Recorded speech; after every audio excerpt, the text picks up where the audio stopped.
ကြမ်းတမ်းနေရှစ်ဆက်တယ်ဒါကြောင့်လူတွေရဲ့အမြင်မှာကျမတို့ကလူဆိုးတွေပေါ့တကယ်တမ်းပြောရမယ်ဆိုရင်ကျုပ်တို့ကြောင့်ဒုက္ခရောက်ရတဲ့လူကောင်းသူကောင်းတွေဆိုတာရှားပါလေကျုပ်တို့ဓမြတိုက်တယ်ဆိုတာကလည်းမတရားအမြတ်ထုတ်ပြီးစီးပွားရှာနေတဲ့အရင်းရှင်တွေစီကဥစ္စာသနာတွေစင်းရဲသားတွေစီကိုဝေမျှတဲ့ပေါ်ပါပဲဗျာကျွန်တော်နားလဲပါပြီလူဆိုးနဲ့လူကောင်းဆိုတာအပြင်မှန်းကြည့်ုံနဲ့မရပဲနဲ့အတွင်းကြကြလေးလာမှသိနိုင်တဲ့ဟာမျိုးမင်းခုလိုနားလဲလာဝမ်းသာတယ်ကွာခုဆိုရင်ဦးမင်းဆက်ကမြေပုံကိုရောငနိုင်သားကိုရသွားဒီတော့သူငကားမြူတွေကိုယူဖို့ကြိုးစားတော့မယ်သူ့လက်ထဲကိုသာငကားမြူတွေရောက်သွားမယ်ဆိုရင်ကြားကိုတောင်းပန်တက်ပြီးလို့ဖြစ်တော့အဲ့တော့ငါတို့ဖွဲ့တွေဘာလို့တင်တယ်လို့မထင်လေဘူးတော့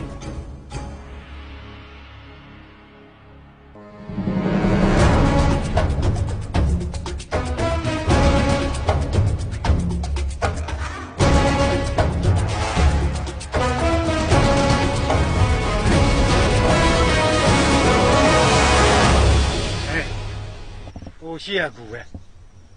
သူမှဇုံမဝင်နဲ့နော်ခြေနေစောင့်ကြည့်မယ်ဦးမင်းဆက်ကကျုပ်ဓာတ်ကိုပြန်ပေးပါအဲ့ဒီဓာတ်ကိုမတရားတဲ့ဘက်မှာအသုံးပြုရင်ခါဒုက္ခရောက်သွားလိမ့်မယ်နော်မင်းတို့ကအသေးခံကျင်လို့လိုက်လာတာဟာလားဒီလိုပိုင်ပြောလို့မရဘူးလေဘယ်သူနိုင်မယ်ရှုံးမယ်ဆိုတာပွဲပြီးတော့မှဖြေပေါ်မှာကျုပ်လူမတတ်ချင်ဘူးနော်လူတတ်တဲ့လူကိုဖျားလည်းမကြိုက်ဘူးသူတော်ကောင်းအောင်စောင့်နေစမ်းပါလေရှင်တကယ်တော့ရှင်ရလေမင်းသားကောင်ဆောင်လာတဲ့ဘလူးရောက်ဒီမှာဦးမင်းဆက်ကခမရလွန်ခဲ့တဲ့နှစ်20ကခြေရာဖြောက်သွားတဲ့ဓမြကြီးတန်မောင်းဆိုတာကျုပ်တို့အားလုံးသိနေကြပြီမင်းတို့သိရင်ဒီကိုလိုက်မလာသင့်ဘူး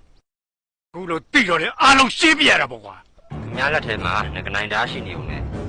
ကျုပ်တို့ကိုအသာစီရလိမ့်မယ်လို့ထင်တယ်ငါစီမှာငကနိုင်သားပြင်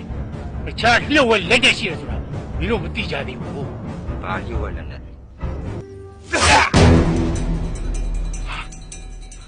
好了，不要了，好了。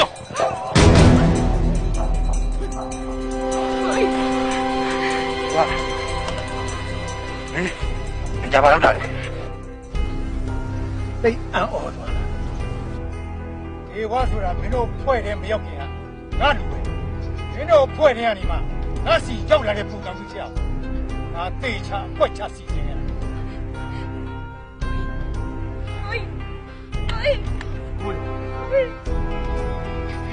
对吧？